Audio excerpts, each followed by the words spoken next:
Forget gurus. Forget anyone claiming to be an online business expert without going through the challenges of entrepreneurship themselves. The Real Money, Real Business podcast is here to prove the best insights in online business comes from your fellow online business builders. We dig into stories of entrepreneurs selling their business on the Empire Flippers marketplace so that you can learn how they made their business profitable, how they overcame obstacles, and what lessons they learned in their online journey. If you want to take your business and your knowledge to the next level, you've come to the right podcast. Let's get started.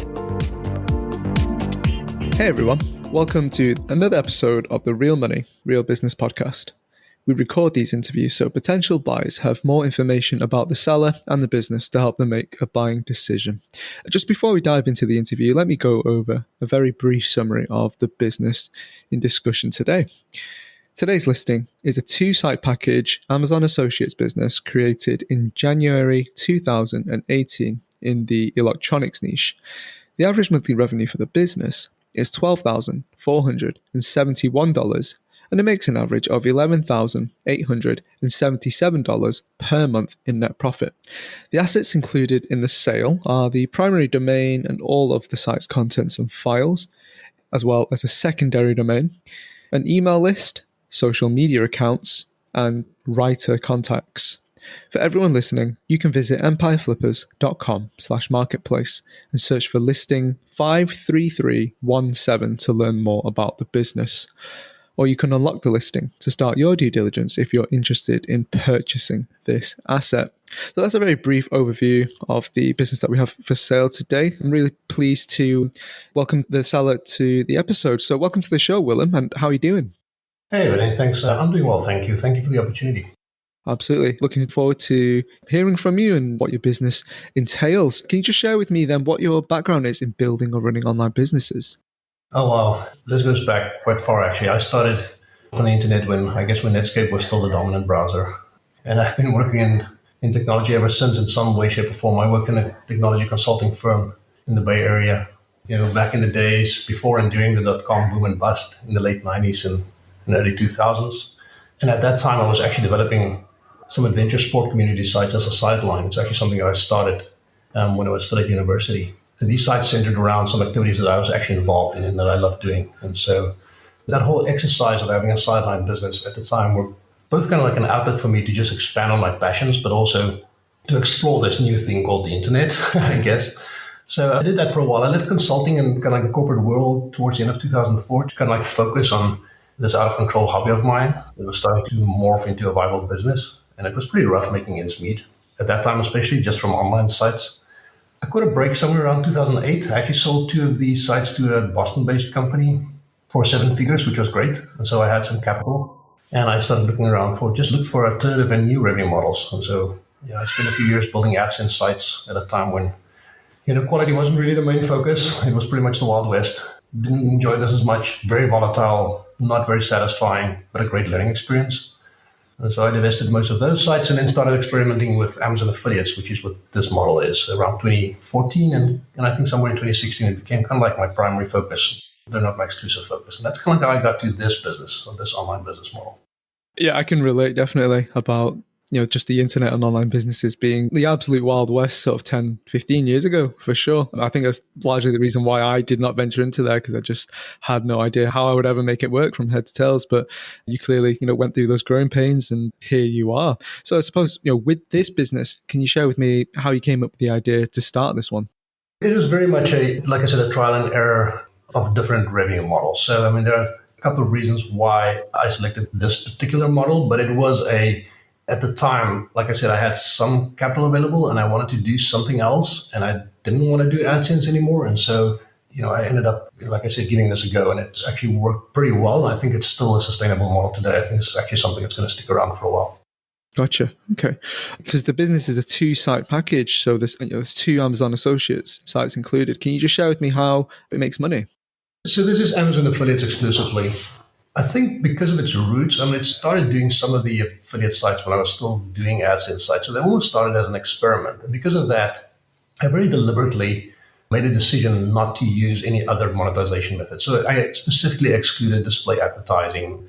And that kind of became, I think, a hallmark to some extent for me of these sites. And I understand the virtues and the possible benefits in actually combining some additional revenue streams to the one I already have. And I think it's an opportunity for whoever might buy this next. But at the moment, it's very much Amazon affiliates exclusively. Mm-hmm. That's great. It sounds like you've been around in online businesses for quite some time. And clearly you chose this particular model. Why this one in particular for this business this time round? Right. That's a good question. I think I like the idea of partnering with what is probably the most effective sales machine on the internet. Amazon is incredibly effective at cross-selling and upselling, products to whoever visits them. And so there's a lot of power in that. I've had visitors who've clicked on a link for a specific product and then end up buying an engagement ring or a camping trailer or 95 pushing carts, and of course you earn commission on all of those. That's just how that model works. So, I really like that. And that was attractive from a monetization perspective. The fact that you have this 24-hour window where you can almost earn revenue or commissions on anything that individual buys off of Amazon, regardless of how they came there. And secondly, at its heart, this is just a content business. It relies on you being able to get visitors to your site and to refer them to Amazon.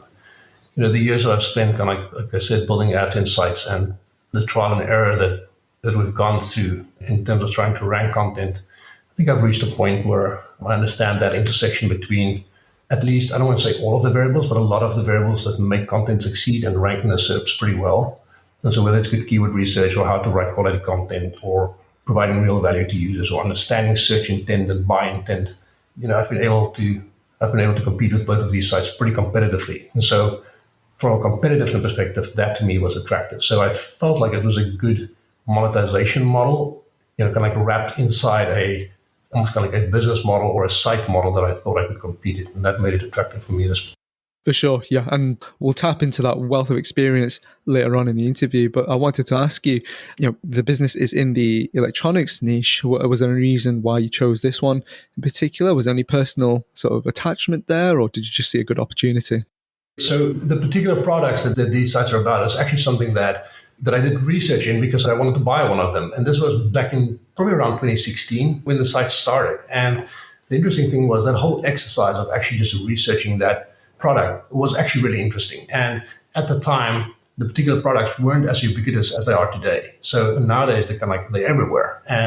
But I went through this whole exercise in my own mind and on Excel, of course, of kind of like just comparing products, looking at what's out there, trying to figure out for myself what is that I really want and what is it that I really need. And that whole exercise, after I'd done that, was just, besides just being fun, it just kind of like led me to deciding, this is probably what I build out and that I could explore. So that was part of it. The other thing is that I think for this particular business model to work, if you're looking at products to sell almost via Amazon, I'd say there are a couple of criteria that I think a product should probably fit to work really well. And without going into detail about these products, I think the majority of the products in this niche fit those. And I mean, these are the things I think about. So I think the products should obviously have a large target market, and that's very true for these products. And then I think it should fall in a price range where, buyers wouldn't hesitate to purchase the product online, yet it'd still be priced in a way that a sale would be meaningful when it's reduced to just an affiliate commission.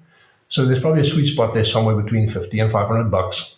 If it's below 50, your revenue becomes too meager or your commission is small. If it's above 500, buyers sometimes hesitate and they actually consider an in-store purchase because they actually want to experience and see the product before they spend that money.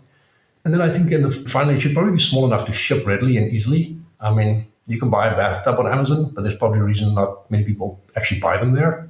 And so these particular products actually fulfill all of those, or actually check most of those boxes that I think makes it a really easy to sell and viable product to actually try and earn commission through online sales and through Amazon for. So that's part of the reason why I selected the niche. That makes sense. Why are you selling the business right now, Willem, instead of keeping it and growing it? That's a fair question. I think, to be honest, as you probably picked up from my history, I'm a bit of a serial entrepreneur. That's probably like a lot of the people who venture into creating online businesses. We're all probably pretty similar in that. And so I constantly have a couple of different projects. I think that's not unlike most people in this space either, happening at the same time. So depending on where these different projects are in their development and growth cycles, I tend to just gravitate to one or the other. And so right now I'm spending quite a bit of my time actually on developing a SaaS product. So these have moved onto the back burner to some extent. And, I'm a pretty firm believer in the second law of thermodynamics. So I think we operate in a marketplace where entropy reigns supreme. And so I think if I leave these sites to themselves for too long, they will inevitably decline. And right now they're doing very, very well. And I think there's no reason for them to not continue to not only do well, but actually to grow. But I think for that, I need to move on to somebody else, and we'll focus on them, and we'll take them over with enthusiasm. And there's a lot of room to grow. So I'm also very proud of them. So these are sites that I'm pretty proud of, and I have no hesitation to offer. These are good sites. They have solid content, solid earnings. So I think that's a good time. I'm not exiting the business model at all, by the way. I have a few other sites that will still keep me occupied in my free time on Amazon. Gotcha. Makes sense. Yeah. Like you say, I think it's normal for people in our space, especially with some experience under their belt, end up venturing into other projects as well. And sometimes things do go on the back burner. So it makes sense that now is probably a good time for you to pass the baton on to the right person who can take this, maintain it, and probably even take it to the next level. So, which is great. I want to ask you, as you were building this site, was there anything that you found that worked in particular, maybe because of the niche or just because of Amazon Associates? Yeah, just any strategies or tips like that? It's a content business. I mean, you need to be able to get people to your content. If you're unable to do that, it really doesn't matter what you monetize with. You're not going to make money. So I think what's really worked is, a focus on your users in the end. And you'll hear this. It's kind of like it's a bit of a cliche, and so delivering real value to people and understanding that search intent, another cliche that you'll hear, and then delivering on that. What is it they're really looking for? What would really add value? What would actually answer the question for them? I think getting behind that concept and really kind of like focusing on delivering on that concept, that really works. Understanding things like a purchase decision curve, knowing where people are in their decision making, and then targeting that specifically. If you dig into that a little bit and you can like wrap your head around that and put yourself in the shoes of the actual buyers or the people who might come to your site, that really kind of like drives a lot of your strategic and even tactical decisions, which I think is pretty crucial. Learning where your target audience lives on the internet, and here's a hint, it's not on social media, then not for this business. Knowing that kind of like helps a lot because it kind of like focuses you in terms of where you spend your limited resources like money and where you market to.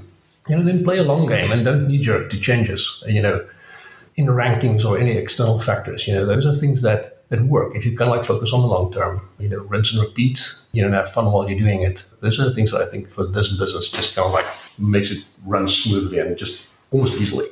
Those are definitely some great tips there. On the other hand, was there anything that you tried that just didn't really work for you for this business? Yeah, knee-jerking, like I just said, you shouldn't do.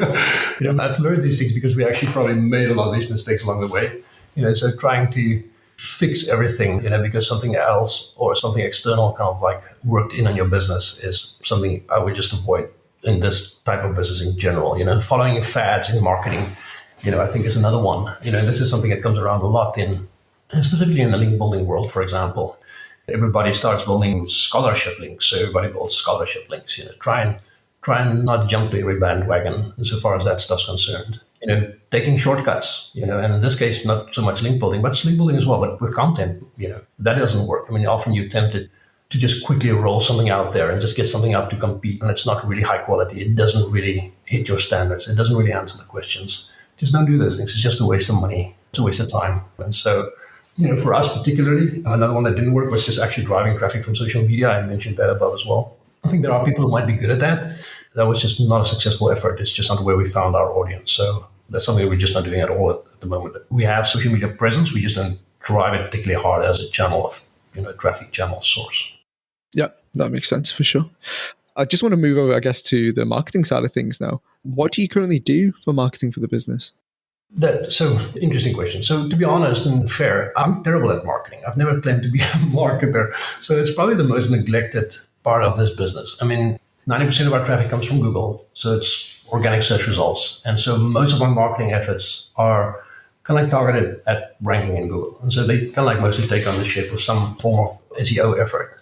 So we just find that, high converting visitors, people who actually buy intent or move somewhere up that decision curve that I mentioned earlier, those visitors come from typically those who are doing a deliberate search for a specific product or a review comparison. And so we go after those. It very seldom comes from somebody who's, looking at pictures of cats and then happen to see an ad for a product. So we really are bad at marketing. So I think if I had to summarize kind of like what my marketing efforts are, basically post to our very underutilized social media channels when we post new content just so it's out there and we can share it and we can tag a couple of manufacturers and people who might be mentioned in our content. And then we reach out to manufacturers of products that we featured. And that's probably our main marketing drive, And so we share with the people whose products we've looked at.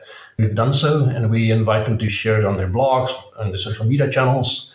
We invite them to comment on it, whatever it is that we found in our reviews. And, we ask them to get in touch if they would like to collaborate in any way with us in the future. And that is almost our exclusive marketing approach at the moment. When we've tried guest posting, we've tried all those kind of SEO approaches, we're just not doing that at all at the moment. And I'm not saying it's not effective and it won't work. If somebody knows how to do that well, and I know it can be done well, all the other different strategies that are out there, I think that's a real opportunity. It's just something that I'm bad at.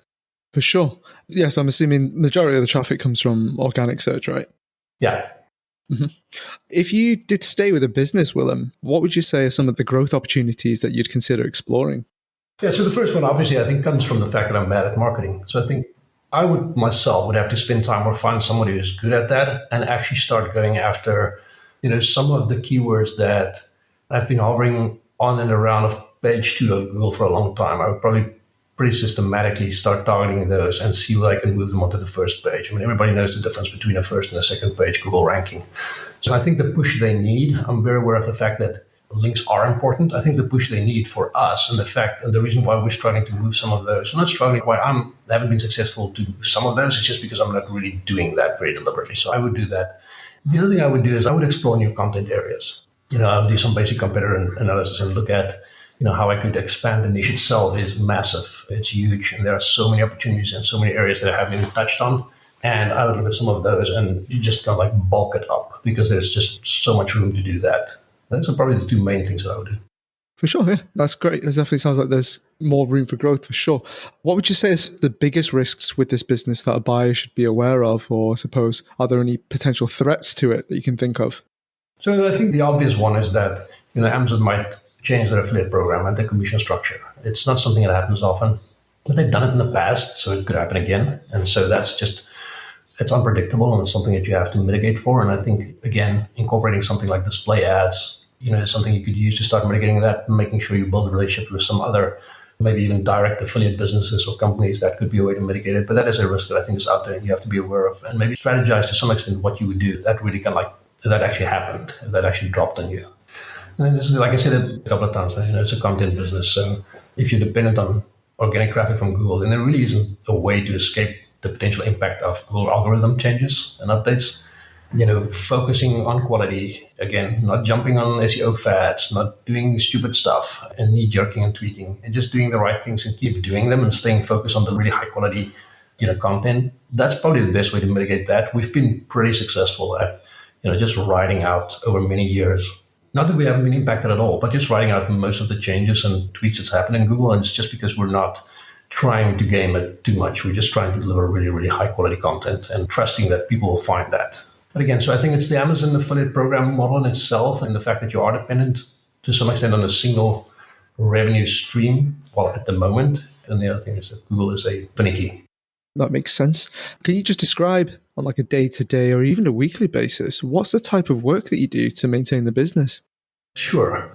I think there are probably three main areas that my effort go into. The one is content. The other one is marketing. Again, to the extent we do that. And there's a little bit of technical stuff. So around content, it is very much monitoring the SERPs, knowing what's happening with my pages out there, how they're ranking, doing some keyword research as I decide to add and new content or even just curate some of the stuff that I'm busy with content that I already have on the site. Creating instructions for writers. I've got a very solid pool of really good writers out there, and we've got a template we use to send them instructions, setting that up. Editing new content that I receive for substance and for grammar and just for quality in general, formatting and posting that content to WordPress, and just content curation, going back to older articles, renewing them and improving them. Those are like the content related type tasks that I do some of them on a weekly basis, some on a monthly basis. Some of them on a daily basis, monitoring the SERPs. Like I said, it can be a pretty addictive game when you're in this business. So that happens often. Around marketing, based on social media posting, whenever I put out new content, I just go post that on the social media channels to kind of like make it available and let people know that we've posted new contents, and then outreaching to manufacturers. Again, very much centered around posting new content whenever that happens. So whatever that velocity of content is that you post, sometimes depending on where we are, where I am in the growth of a site, I would do that, whether it be weekly, sometimes it's just every second week. If I'm pushing really hard, I might put out 2 articles per week. But that kind of like drives how often I do outreach and how often I do marketing, just because that's my main marketing kind of like channel. Technically, it's general WordPress. So in the technical front, it's general WordPress stuff. WordPress maintenance, making sure plugins are up to date. A lot of this stuff you can automate. Monitoring your hosting plans, checking Google Search Console for drops in the core web vitals. Did your page speeds for any reason drop? Is there some layout shifts happening, anything like that, and then making corrections. Those are kind of like the technical things. And then I think the fourth one is monetization. So just tracking your Amazon sales. Which pages and products are doing well and selling well and making adjustments. I track user behavior on my sites. I use Crazy Egg. And of course, there are other pieces of software that you can use for that.